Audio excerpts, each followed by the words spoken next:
Assalamualaikum warahmatullahi wabarakatuh.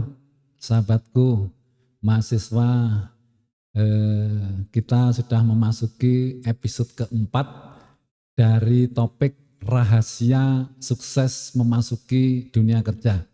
Episode keempat ini merupakan episode yang terakhir yang insya Allah nanti penjelasannya adalah bagaimana kita bersikap, berperilaku di tempat kerja. Saya akan memberikan contoh-contoh sikap dan perilaku yang unggul, yang mendukung sukses di tempat kerja. Jadi ini nanti perilaku-perilaku yang memang harus ditiru begitu ya.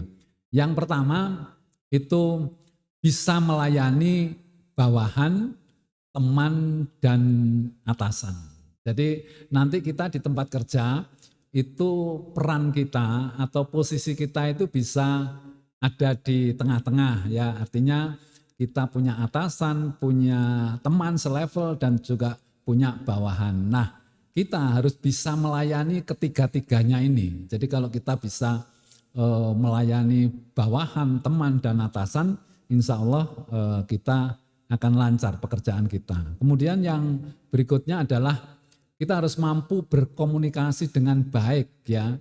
Jadi untuk bisa berkomunikasi dengan baik, ini ada 3 rahasianya ya.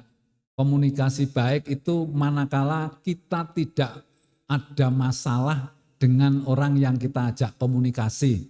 Jadi apakah itu dengan atasan, teman atau bawahan.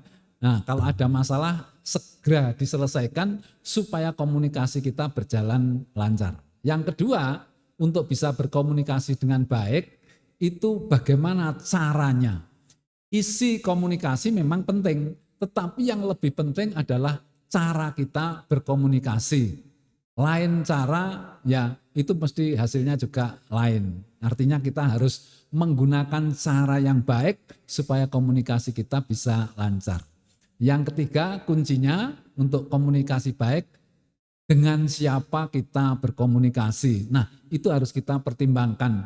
Apakah dengan atasan, dengan teman, dengan bawahan, bagaimana kita mengatur komunikasi kita supaya mereka yang diajak berkomunikasi bisa menerima. Karena bagaimanapun juga di tempat kerja itu ada level-level atau jabatan-jabatan. Jadi kita harus bisa ya mengatur itu.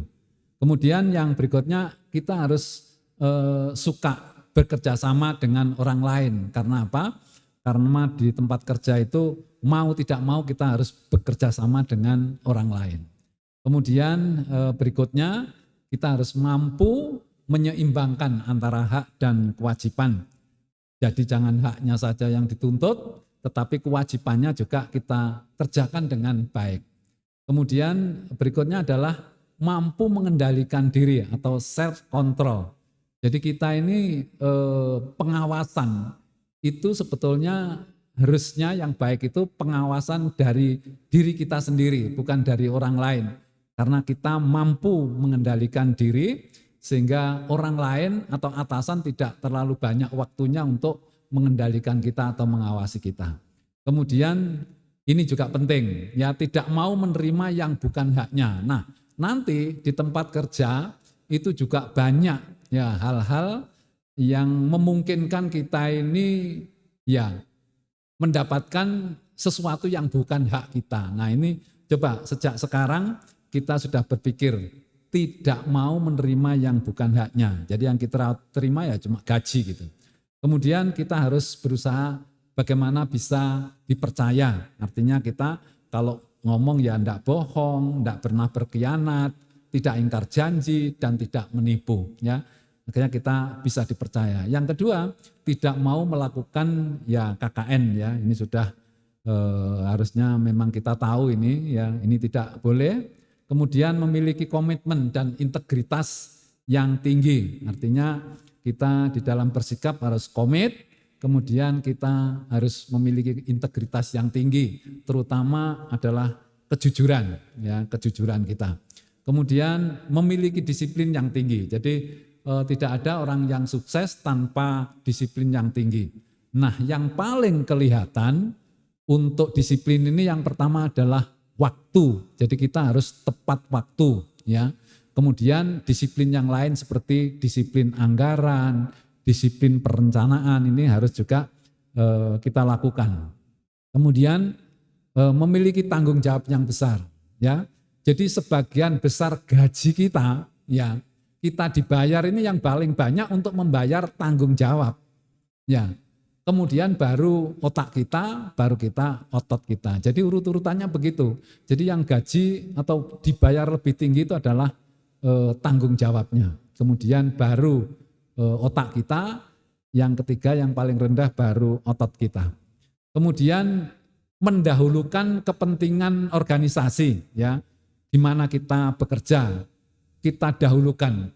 Nanti kepentingan pribadi itu pasti akan mengikuti. Atau kalau dengan bahasa lain, coba kewajiban ini dikerjakan dulu. Nanti hak itu akan mengikuti. Jangan terbalik. Ya, jangan kita hak dulu yang kita utamakan, kewajibannya nanti teledor gitu. Kemudian kita selalu memasang target di dalam melaksanakan kegiatan. Karena target itu akan mengawal sikap dan perilaku kita. Kita akan terdorong ya semangat kita karena kita memiliki atau memasang target ya. Jadi setiap kegiatan kita harus ada targetnya. Kemudian kita saling tukar menukar informasi karena di dalam bekerja kita harus bekerja sama. Lah untuk bisa bekerja sama yang baik harus ada tukar menukar informasi. Kemudian rajin membaca dan belajar seperti tadi konsep WTS tadi.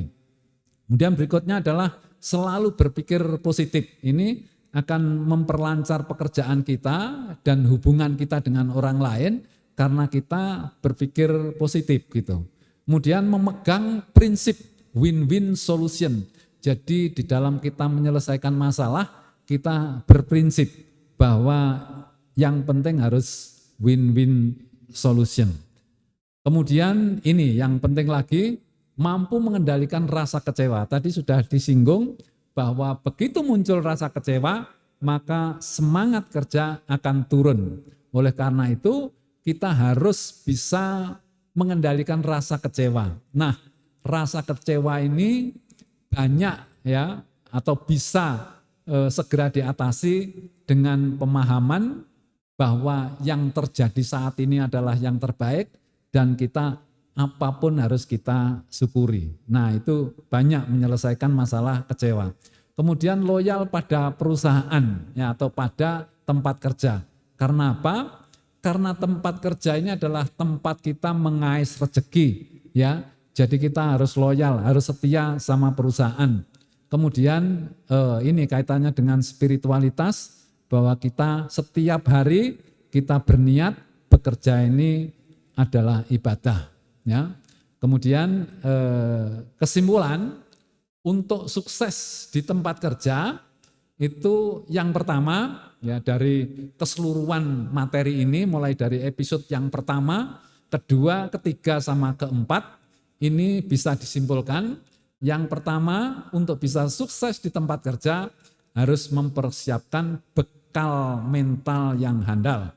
Kemudian persiapan keahlian tadi, bahasa Inggris, komputer, multimedia, ya, hukum, ya, terus kemudian juga kita mengetahui tentang ketenagakerjaan, ya, dan lain sebagainya. Tadi sudah dibahas pada episode yang kedua. Kemudian yang ketiga, persiapan mental spiritualitas. Ini sangat penting sekali. Karena inilah nanti yang bisa meredam rasa kecewa, yang bisa meningkatkan motivasi kerja kita karena kita mempersiapkan mental kita secara spiritualitas. Kemudian yang keempat, memahami hakikat kerja. Hakikat kerja itu apa sebetulnya gitu ya. Bahwa kerja ini adalah ibadah, kerja ini yang didapat tidak hanya uang tetapi juga pahala ya. Kemudian semakin banyak yang kita kerjakan semakin banyak pahalanya, dan supaya kerja kita ini bisa dicatat sebagai ibadah kita harus niat, kita harus ikhlas, kita sadar bahwa pengawas kita yang sesungguhnya adalah Allah.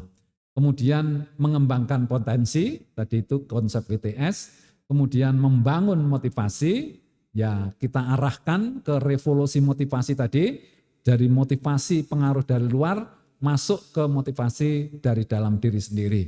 Kemudian membangun sikap dan perilaku positif, dan yang kedelapan, yang terakhir, meyakini bahwa kerja adalah ibadah.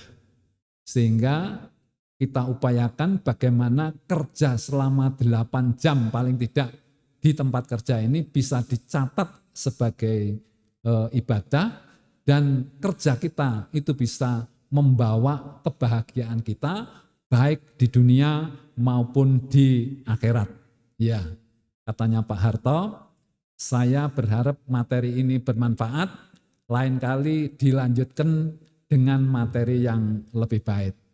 Nah, terima kasih adik mahasiswa, mudah-mudahan bermanfaat dari episode pertama sampai keempat ya. Saya mohon maaf, saya akhiri. Wassalamualaikum warahmatullahi wabarakatuh.